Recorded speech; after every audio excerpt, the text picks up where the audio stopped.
In this clip of Connor next to the water, you can see a prime example of swash and backwash. Swash is the rush of seawater up the beach after the breaking of a wave, and backwash is the water that flows down the beach toward the surf zone.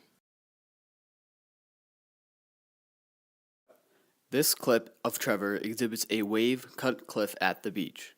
A wave-cut cliff is an elevated near-shore landform that is caused by erosional effects of wind and tide. This originates by the cutting action of the surf against the base of coastal land. In this clip of Trevor, a longshore current can be seen by the viewer. A longshore current is the current that runs parallel to the shore in the surf zone that carries sand and gravel. This is responsible for creating landforms like spits, tombolos, and baymouth bars. This clip of Stephen displays pebbles and sediments that have been rounded. The erosional agent that rounded the rocks was water. The water drags the pebbles along the surface, and this action causes the pebbles to appear round in shape.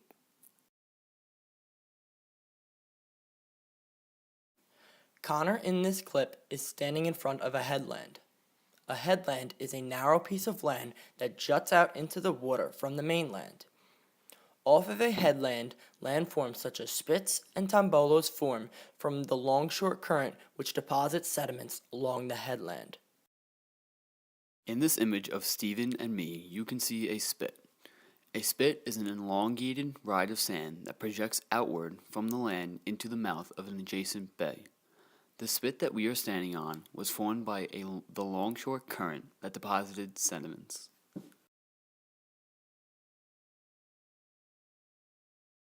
Connor is standing on a glacial erratic in this clip. A glacial erratic is a piece of rock that differs from the size and type of rock native to the area in which it rests. It was carried there by glacial ice from distances over hundreds of miles. As you can see, the sediments near the erratic are much smaller and are very different. In this clip, I'm kneeling next to a pothole caused by frost action. Frost action is when water seeps into a rock or asphalt, freezes and expands, causing an enlargement of the crack. In order for this to occur, temperatures must be able to vary from freezing to non-freezing, which makes frost action prevalent in New York. In this video clip, Stephen and I are walking down a hill of till. A hill of till is a pile of unsorted sediments deposited directly from a glacier. Thousands of years ago, Long Island was formed by a glacier, leaving the North Shore very hilly and the South Shore extremely smooth. The reason the North Shore is very hilly compared to the South Shore is because when the glacier began to recede, smaller, sorted sediments like silt, sand, and clay traveled to the South Shore, explaining why beaches in southern Long Island have some of the best sorted sand in the world. In contrast, larger, unsorted sediments were left on the North Shore, making it very hilly. The North Shore is on a terminal moraine, which is the furthest point in which the glacier traveled.